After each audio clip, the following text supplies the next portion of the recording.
The bank teller wouldn't look me in the eye when she slid the paper across the counter. $0.14. 41 years of marriage, gone in a single transfer. My name is Diane Whitfield, I'm 62, and I keep asking myself the same question. How do you raise a boy for 18 years and still not know the shape of his heart? My son Marcus had always been restless, chasing shortcuts instead of sense. But I never imagined he'd drain the accounts his father and I built dollar by dollar, then disappear into the night with a woman named Roxy, who had 2 aliases and a warrant in another state.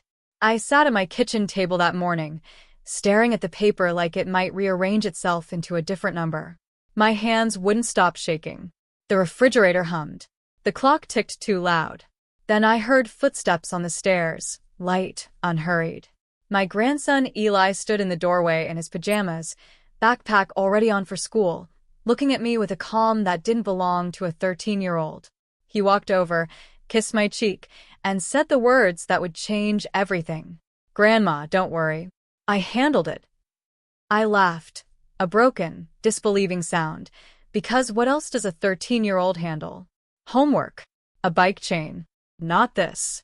"Handled what, baby?" I asked, smoothing his hair like he was still 6 years old. Eli just shrugged, slung his backpack higher and said, "You'll see," before heading out the door to catch the bus like it was any other Tuesday. I spent that day moving through my house like a ghost, touching things that used to mean stability, the china cabinet, the mantle photos, the calendar still marked with a doctor's appointment I could no longer afford. Grief has a strange texture. It doesn't wail. It just sits on your chest and waits. That evening, Eli came home and disappeared into his room without a word. Through the door, I heard him typing, fast, precise, the way his father used to play piano before life got complicated. I almost knocked, almost asked what he was doing. Instead, I made tea I didn't drink and watched the porch light flicker against the driveway, praying Marcus would walk up it with some explanation that made sense. He never came. But 3 days later, my phone rang, and Marcus's voice came through, not calm, not apologetic, screaming. "Mom, what did you do?" Marcus's voice cracked through the phone, raw and frantic, nothing like the son who used to charm his way out of every mess. "Marcus? What's wrong?" "The accounts are frozen. Both of them. Roxy's card got flagged at a gas station in Tulsa, and now there's a federal agent asking her questions." My heart seized. "Federal, Marcus. What have you gotten yourself into?" "I didn't do anything. It's you. Somebody reported everything, the transfers, the fake ID she used, all of it, traced back in like an hour." I looked up. Eli stood in the kitchen doorway, cereal bowl in hand, watching me with those same unbothered eyes from 3 days ago. "Marcus, I have to go," I said quietly, and hung up before he could scream again.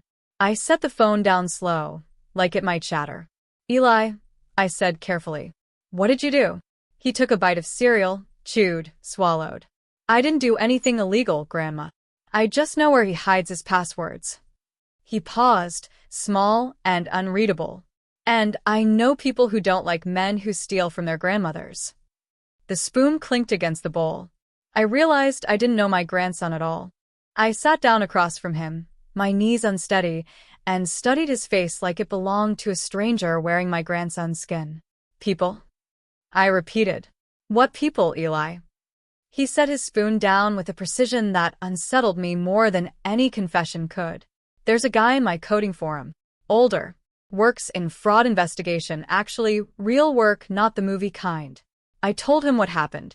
He said men like Marcus always leave a trail because they think nobody's smart enough to follow it. "You're 13. I know how old I am, Grandma." His voice wasn't defiant. It was tired, in a way children shouldn't sound. "I watched Dad take your pain pills and sell half of them freshman year. I watched him borrow money from you for car repairs 3 times last spring. I've been paying attention since I was 9. Something in my chest cracked open, not from Eli's words, but from how long he must have been carrying them silently, protecting me from truths I never let myself see. "I didn't want revenge," he said. "I wanted proof. So nobody could ever call you crazy again." Then his phone buzzed. He looked down, and his face changed. It's him. He wants to meet. Absolutely not, I said, the words out before I'd even finished thinking them. You are not meeting your father alone, Eli. Not after this. I know. He turned his phone toward me. A text from Marcus, jagged with typos, panic bleeding through every sentence. Tell your grandmother to call off whoever she hired. I'll pay her back. I swear. Just make it stop. He thinks I hired someone, I whispered. Let him think that. Eli's jaw tightened in a way that reminded me, painfully, of his grandfather. My late husband, who never raised his voice but never backed down either. He needs to be scared of consequences for once. Not you. Not empty apologies. Actual consequences. I should have scolded him. Should have told him 13-year-olds don't get to orchestrate reckonings. Instead, I asked, what exactly did you send the investigator? Bank logs Dad forgot were still linked to my old tablet. Messages between him and Roxy planning it for months. Dates, screenshots, everything. He looked up at me, and for one flickering second, he was just a boy again, scared of what he'd unleashed. I didn't want him arrested, Grandma. I wanted him caught. Outside, headlights swept across the living room wall. A car had pulled into the driveway. I froze. Eli didn't. He walked to the window, peered through the curtain and said flatly, "It's not him. Wrong car." Relief hit me so hard I had to grip the counter. But relief didn't last. My phone rang again, and this time it wasn't Marcus. It was a woman's voice, clipped and official. "Mrs. Whitfield? This is Agent Reyes with Financial Crimes. I understand you may have information relevant to an ongoing investigation involving your son." My mouth went dry. Yes. I think so. We'd like to schedule an interview. Voluntary, at your convenience. We're also recovering a portion of the funds that were transferred. There's a chance you could see restitution. I thanked her with a voice that didn't sound like mine, then hung up and stared at Eli, who was calmly wiping down the counter like we hadn't just stepped into a federal case. "You knew this would happen," I said. Not a question. I hoped it would. He paused, cloth still in his hand. "Grandma, Dad's not a monster. He's just weak. But weak people hurt strong people if nobody stops them." I thought of 41 years of savings, of shaking hands at the bank, of a boy who'd been silently keeping score the whole time. "Where's the motif?" I whispered. "The scarf." I stopped myself. That wasn't real. But something old and unspoken had cracked open in me, a mother's scarf, folded in a drawer upstairs, the one Marcus used to wrap around his neck as a boy before everything went wrong. I hadn't touched it in years. Tonight, I would. That night, I climbed the stairs to Marcus's old room, untouched since he'd moved out, still holding the ghost of who he used to be before he became someone I didn't recognize. I opened the bottom drawer of his childhood dresser and found it folded exactly where I'd left it years ago, the gray scarf I'd knitted him the winter he turned 10, back when his biggest worry was losing at checkers. I sat on the edge of his old bed, running my thumb over the loose stitches, remembering a boy who used to fall asleep in that scarf on car rides home. Where had that boy gone? At what invisible moment had he traded softness for shortcuts, love for leverage?